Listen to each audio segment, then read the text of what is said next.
Hello friends, कैसे हैं आप सब। आई होप आप सब बहुत अच्छे होंगे। मैं करुणा आप लोग को रीजनिंग पढ़ाऊँगी। रीजनिंग में स्टार्ट करेंगे बिल्कुल बेसिक से। बेसिक से मतलब बिल्कुल ही बेसिक से, जो आप भी किसी बिगनर्स को भी बहुत हेल्प करेगा। जैसे आज का फर्स्ट टॉपिक होगा alphabet coding decoding. Okay, alphabets की कोडिंग करना। और ऐसा नहीं है कि रीजनिंग की ये टॉपिक है तो ये किसी एसएससी के लिए है या फिर बैंकिंग के लिए।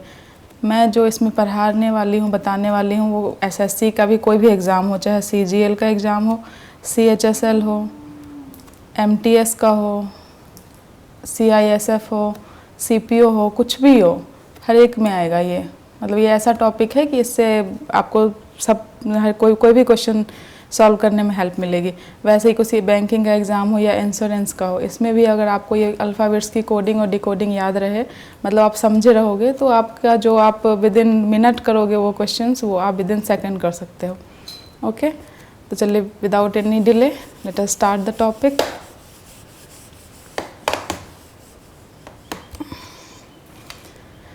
Alphabets coding decoding. ओके, तो सबसे पहले आपको ए बी सी डी, ये 4 का तो याद ही रहता है कि ए का 1, बी का 2, सी का 3 और डी का 4। हमें बस याद रखना है एक चीज़, ई जे ओ टी और वाई। ई का 5 होता है, जे का 10, ओ का 15, टी का 20 और वाई का 25।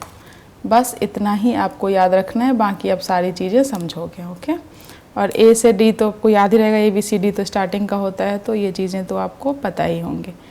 ओके, तो चलो आप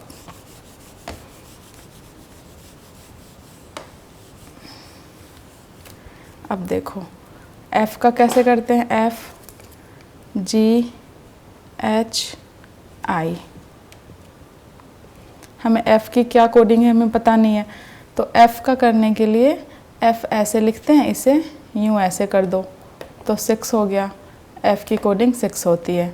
फिर जी ऐसे है, आप यूँ ऐसे कर दो 7, तो जी की कोडिंग 7 हो गई।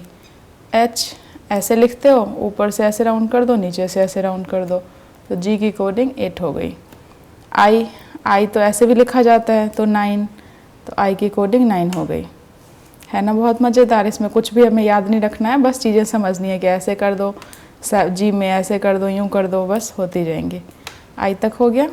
अब जे से कर रहे हैं।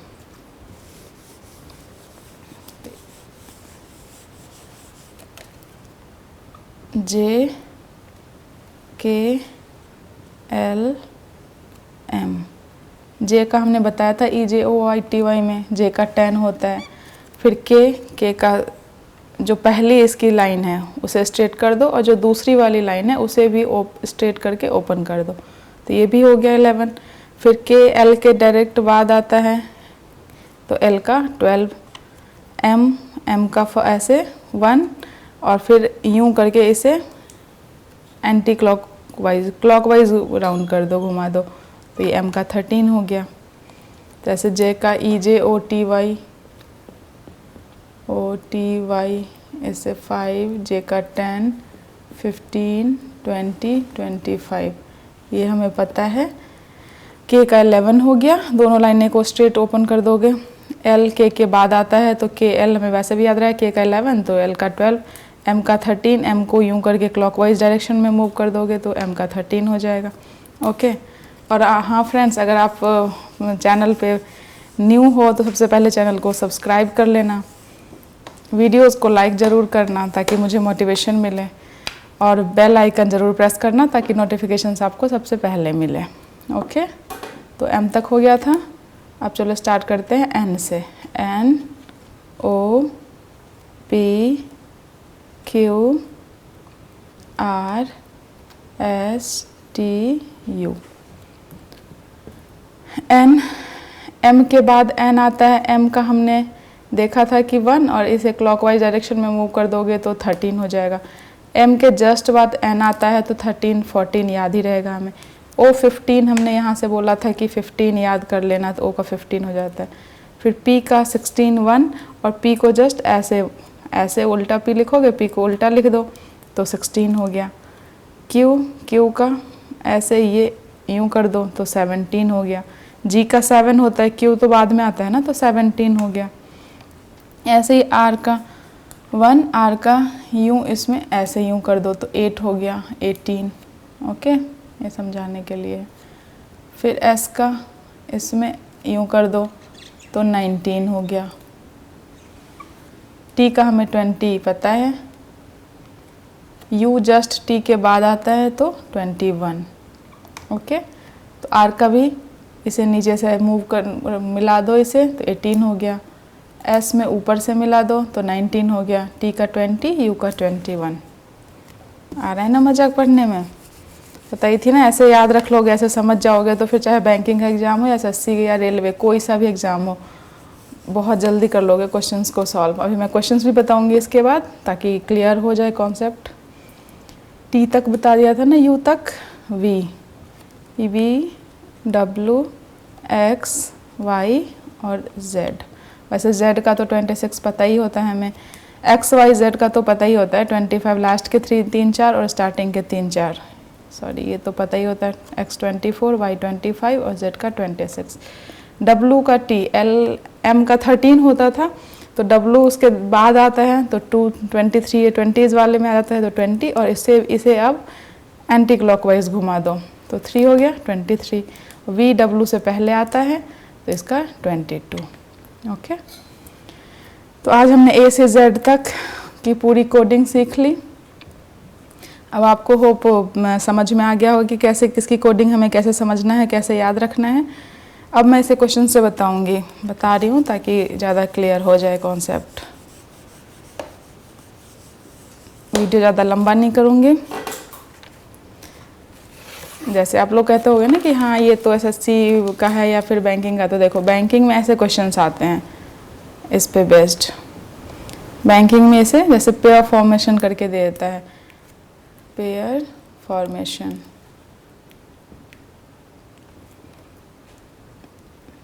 जैसे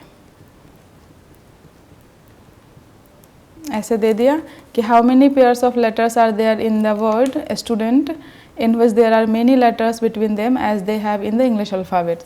मतलब कि इसमें जितने भी अल्फ़ाबेट्स हैं, इस लेटर्स में जितने भी अल्फ़ाबेट्स हैं उनके बीच में कितने अल्फ़ाबेट्स होंगे।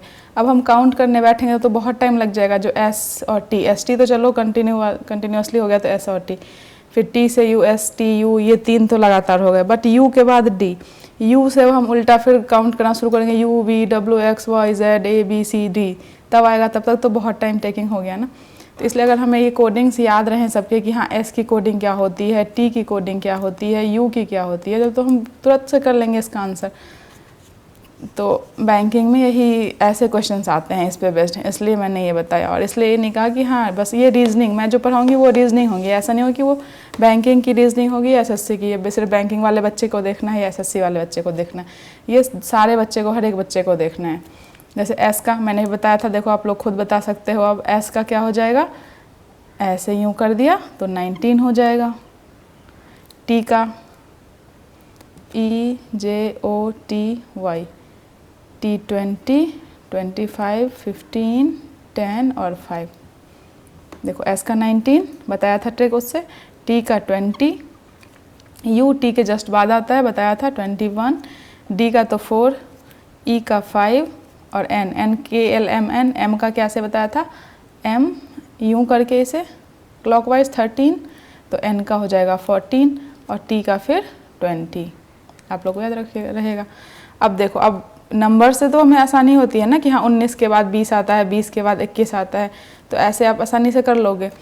तो कितने इसके बीच में अल्फ़ाबेट्स हैं, जैसे 19 20 तक 19 20 के बीच में 19 20 लगातार हो गया, 20 21, फिर जैसे 4 5 हो गया। अब इधर तो 20 21 के बाद कोई बड़ा नहीं है, तो इधर हम नहीं काउंट करेंगे। अब जस्ट उसके उल्टा है, क्योंकि हमें उल्टा भी देखना होता है, अपोजिट में भी देखना होता है कि इसके बीच में कोई अल्फ़ाबेट्स आ रहा है या नहीं। तो अब 20 के बाद हम स्टार्ट करेंगे, तो 20 के बाद तो 21 इतनी दूर पे है तो ये तो होगा नहीं, और बाकी सारे नंबर्स इससे छोटे ही हैं। अब हम 14 से स्टार्ट कर सकते हैं, 14 से, 14 है तो 15 16 17 18 19, तो हो गया 14 से 19। ऐसे ही 14 से 19 आ गया, फिर 19 से 21 भी हो जाएगा एक, तो ऐसे ही पेयर्स बन गए। देख लो, अब काउंट कर लो, अब तो कुछ नहीं बनेगा ना। तो देख लो टोटल 5 पेयर्स हो गए, 1 2 3 4 5, टोटल 5 पेयर्स। ओके, तो ऐसे बैंकिंग में ऐसे क्वेश्चंस आते हैं अल्फ़ाबेट्स कोडिंग में। अब मैं एसएससी में कैसे आते हैं वो बता रही हूँ, ऐसे आसानी से कर सकोगे। अब एसएससी के क्वेश्चंस बताती हूँ कि एसएससी में कैसे क्वेश्चंस आते हैं। एसएससी में आपको आएंगे, जैसे दे दिया AFHO GBDJ CHFM, और यहाँ पे क्या होगा, और ऑप्शन में आपको दिया रहेगा कुछ भी, जैसे GBIM GBLD GPLD और फोर्थ में IDBH। अब हमें चेक करना है कि जो रिलेशन AFHO के का GBDJ के साथ है वही रिलेशन CHFM का किसके साथ होगा इन चारों ऑप्शन में से। ओके, तो अब हम सोच रहे हैं कैसे करना है। अगर हमें ये कोडिंग पता होगी कि हाँ A की कोडिंग 1 होती है, F की हमने ऐसे बताया था 6, तो 6, H का 8, O का 15, फिर ऐसे निकाल लोगे तो जो कोडिंग G का 7, B का 2, D का ABCD 4 और J का 10 बताया था, G का इसमें ऐसे कर दोगे तो 7 हो गया। ऐसे ही F का नीचे से ऐसे कर दोगे तो 6, H का ऊपर से भी नीचे से भी तो 8, O का 15 हमें याद रखना है, बताया था, G का 7 बता दिया, B का 2, D ABCD 3 4 तो याद रहते हैं 4 और J का 10 इस वाले से। तो अब देखोगे कि जो रिलेशन इसका इसके साथ है वही रिलेशन CHFM का किसके साथ होगा। ओके, तो A का 1 और देखो G का 7, मतलब 1 + 6 7, मतलब ये 6 ज़्यादा है। फिर F का देखो, F का 6 है और B का 2 है, मतलब F -4 हो रहा है। सेकंड वाली पोजीशन पे जो अल्फ़ाबेट्स हैं जो हैं वो -4 हो रहे हैं। फिर H का 8 और D का 4, मतलब थर्ड पोजीशन पे जो है ये भी -4 हो रहा है। O का 15 और J का 10, ये -5 हो रहा है। तो अब हम यही रिलेशन नीचे लिख लेती हूँ, ऊपर थोड़ा वो हो गया, CHFM का किसके साथ होगा। तो अब हम चेक कर लेंगे किसके साथ होगा। पहले इसकी कोडिंग कर लेते हैं हम। C का क्या होता है 3, H का 8, ऊपर भी ऐसे नीचे भी यूँ, F का नीचे से यूँ कर दिया तो 6 और M का इसे क्लॉकवाइज डायरेक्शन में यूँ ऐसे ओपन कर दिया तो 13। ओके, अब क्या है, A का +6 करना है हमें, तो फर्स्ट वाले पोजीशन का हमें +6 करना है, तो ये 3 है, यहाँ पे +6 करके लिखना है, मतलब +6, 3 में +6 9 कर दिया। 9 किसका होता है I का। अब हम चाहें तो यहाँ से भी चेक कर सकते हैं, क्योंकि नन ऑफ दीज का तो ऑप्शन है नहीं। और देख लो I किसका स्टार्टिंग में आता है, A में I आता है क्या, फर्स्ट में नहीं आ रहा, तो ये ऑप्शन नहीं होगा। B में G स्टार्टिंग में है, ये भी ऑप्शन रॉन्ग होगा। C का G ऑप्शन है, ये भी रॉन्ग होगा। I ऑप्शन स्टार्टिंग में बस D में आ रहा है, तो हम अभी चेक कर वो टिक कर सकते हैं कि सही है, ये हमारा D ऑप्शन राइट है। बट तो देखो अब पूरा हमें कैलकुलेट करने की ज़रूरत भी नहीं पड़ी और हमने आंसर भी निकाल लिया कि ये D ऑप्शन है। बट अब मैं इसका तब भी बता रही हूँ पूरा कि I हो गया 3 + 6, फिर सेकेंड पोजीशन पे क्या है -4 करना है, -4 करना है, 6 था तो -4, तो 8 का -4 क्या हो जाएगा, 8 में -4 कर दो मतलब 4 आएगा, तो 4 पे क्या हो गया D, देखो D।